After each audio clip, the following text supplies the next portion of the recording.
እኔ የምለው ቤተሰብ ኖላዊ ድራማ ላይ ሀና የነካችው ነገር አይባረስ ተብሏል እንዴ? በተለይ አሁን ምዕራፍ 2 ላይ እንዴ ቆይ ሀና ምን እየነካት ነው? በዛ ላይ ደግሞ ያለውን ነው የምትወደው። አሁን እያደረገች ያለችው ነገርና እየሄደችበት ያለችው ነገር ትክክል ነው ብላችሁ ታምናላችሁ? ቆይ ሀና ምን ነክቷት ነው?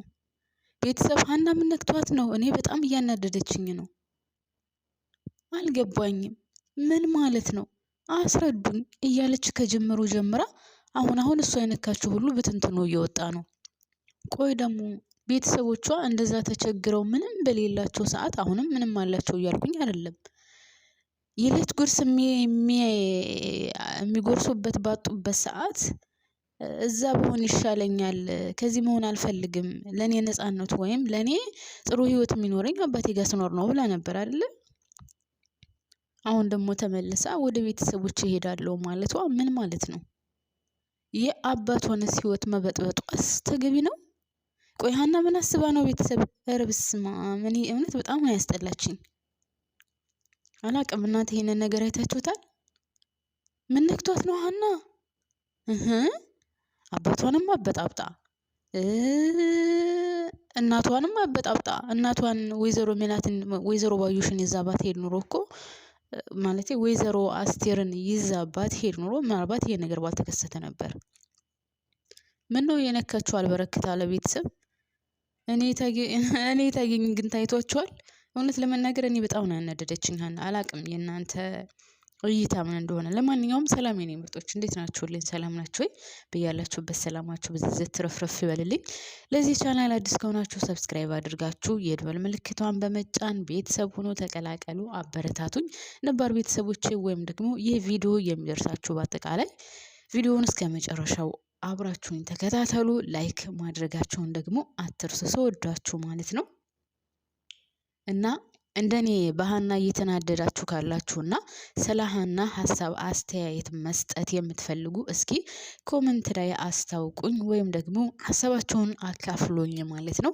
እኔ በበኩሌ በተለይ ክፍል 100 ማለቴ 218 በጣም ነው ያናደደችኝ ሀና ከምገልጽላችሁ በላይ። የአባቷን ህይወትን በጠበጠች። በስንት መከራ የተስተካከለ ኑሮ የሚኖረውን አባቷን ህይወቱን የሚገርመው ነገር ቤተሰብ እስከ አሁኗ ሰዓት ድረስ ኖላዊ ድራማ እየተበጠበጠ ያለው በአንድ በሀና ምክንያት ነው። ውጥኗም ጥንስሷም ሁሉ ነገር ሀና ናት። አይገርምም?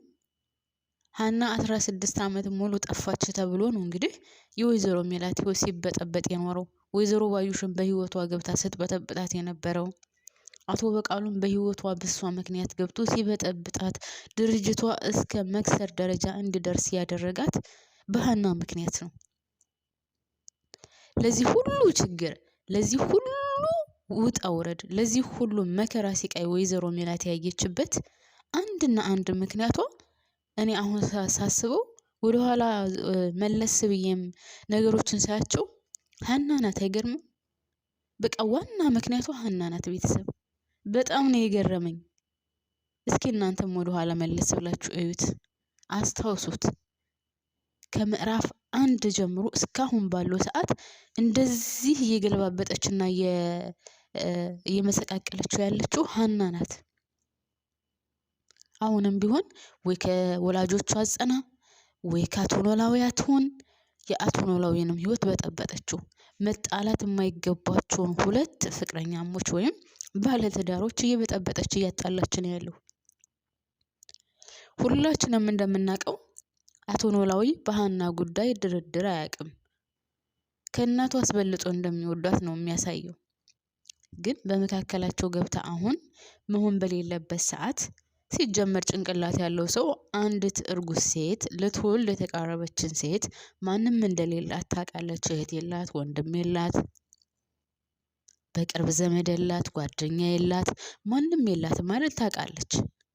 ቤተሰቦቿን አልፈልጋችሁም፣ እኔ እዛ ነው ነፃነት ያለኝ፣ ከዛ ሰው ነው ነፃነት የማገኘው፣ ሰላም የማገኘው አባቴ ጋር ሰው ነው ብላ አልፈልጋችሁም ብላ ተታመታ።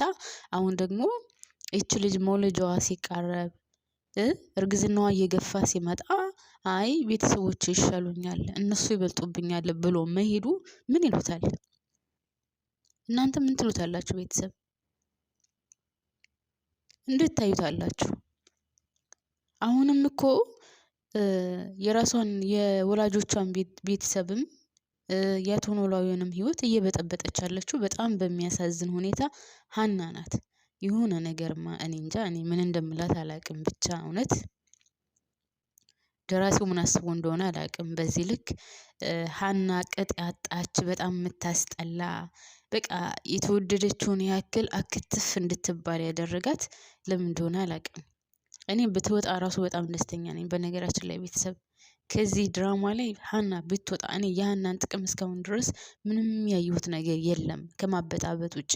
አንዴ ከዛ አንዴ ከዚህ። አሁን አቶ ኖላዊ ህይወቱን ብጥብጥ አደረገችው። መናገር የማይገባውን መናገር የማይፈልገውን ሊናገር ያላሰበውን ነገር ነው እያናገረችው ያለችው።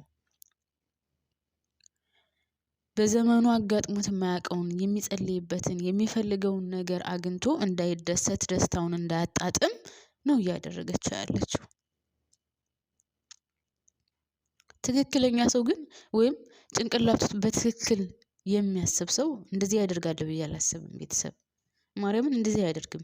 ጭንቅላቱ በትክክል የሚያስብ ሰው እውነትም ትክክለኛ ሰው የሆነ ሰው ይህንን ነገር አይፈጽምም። ሀና እኔ በአንቺ በጣም ነው ያዘንኩት፣ በጣም ከሚገባው በላይ። በተለይ የአቶ ኖላዊን ህይወት መበጥበጥ የለብሽም። የእናትሽ ህይወት አንደኛውን የተበጠበጠ ነው። የተበጠበጠውም ደግሞ ባንቺው ምክንያት ነው። የሆነ ጡሷ የማይለቅ ልጅ ናት። ቤተሰብ ጡሷ የማይለቅ በኢየሱስ ምን አይነት እንትን ያላት ደግሞ እኮ በቃ ሁልጊዜ አልገባኝም፣ አስረዱኝ። ምን ማለት ነው ማለት ምን እያልክ ነው? እንደዚህ ነው የምትለው ሁልጊዜ። እሷ እየነካችው እሷ የሄደችበት እሷ ያለፈችበት በቃ ይበጠበጣል ነገር ብቻ ነው። እኔ አሁን ከምንም በላይ ታውቃላችሁ ምን እንዳናደድን ቤተሰብ?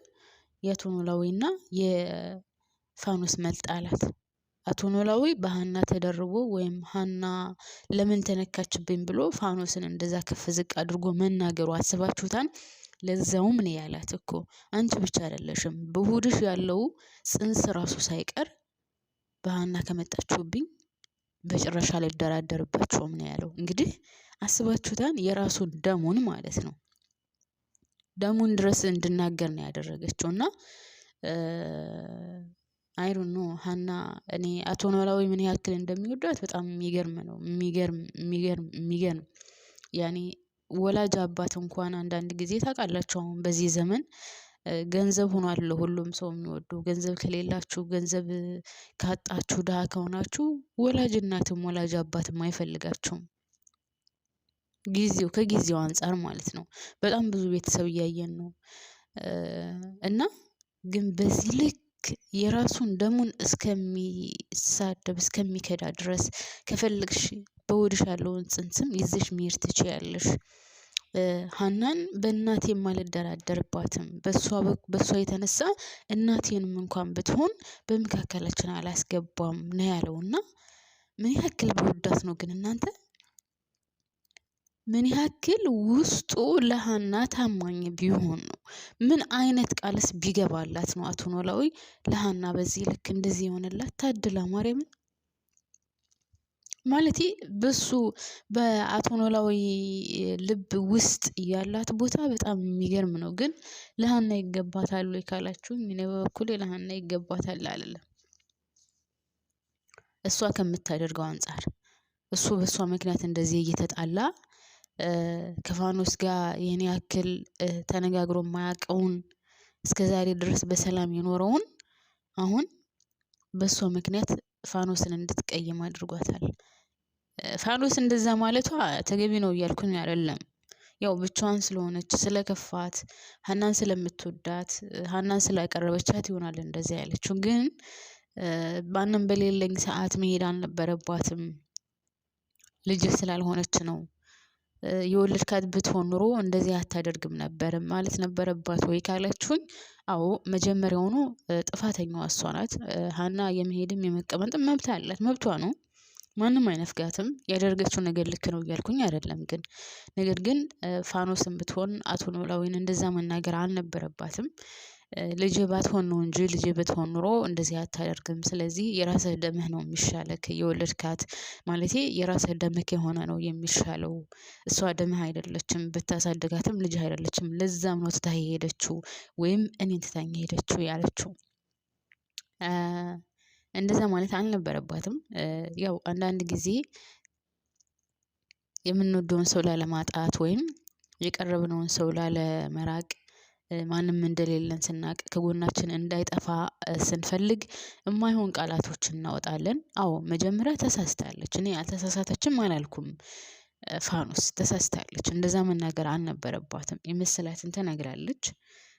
ልጅህ ወደ ውስጥ ያለው ልጅህ ነው የሚበልጥብህ። እሷ የደም ልጅህ አይደለችም፣ አሳደግካት እንጂ አልወለድካትም። ስለዚህ ተዋት ይሄን ነገር ነው እሷ የተናገረችው።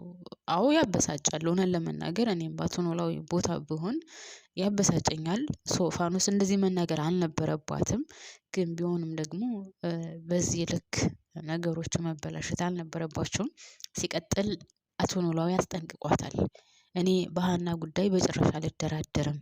እናቴም ብትሆን በእኔና በሀና መካከል አላስገባም። ለሀና የተለየ ነው ፍቅር ያለኝ። ሀና ብዙ ነገሮችን ያሳለፈች ልጅ ናት። ብዙ ችግሮችን ያሳለፈች ልጅ ናት። ብዙ መከራዎችን ያሳለፈች ልጅ ናት ብሏታል። በዚህ ምንም ጥርጥር የለውም። ግን ቢሆንም ደግሞ አይ ዶንት ኖ ብቻ አሁን በመካከላቸው ገብታ እንደዚህ እንዲቃቃሩ ወይም ውስጣቸው ቂም እንዲይዝ አድርጋለች ሀና። አላቅም ከዚህ በኋላ አቶ ኖላዊ ምን ያክል ውስጡ ሳፊ ሆኖ እንደበፊቱ ፋኖስን ይወዳታል? ምን ያክልስ ውስጡ ንጹህ ሆኖ እንደበፊቱ በንጹህ ፍቅር ይወዳታል? ብቻ ከባድ ነው። ለማንኛውም እኔ እዚህ ላይ አቁማለሁኝ። አብራችሁን ስለቆያችሁ አመሰግናለሁ። ላይክ እና ሰብስክራይብ ማድረጋችሁን አትርሱ። አመሰግናለሁ።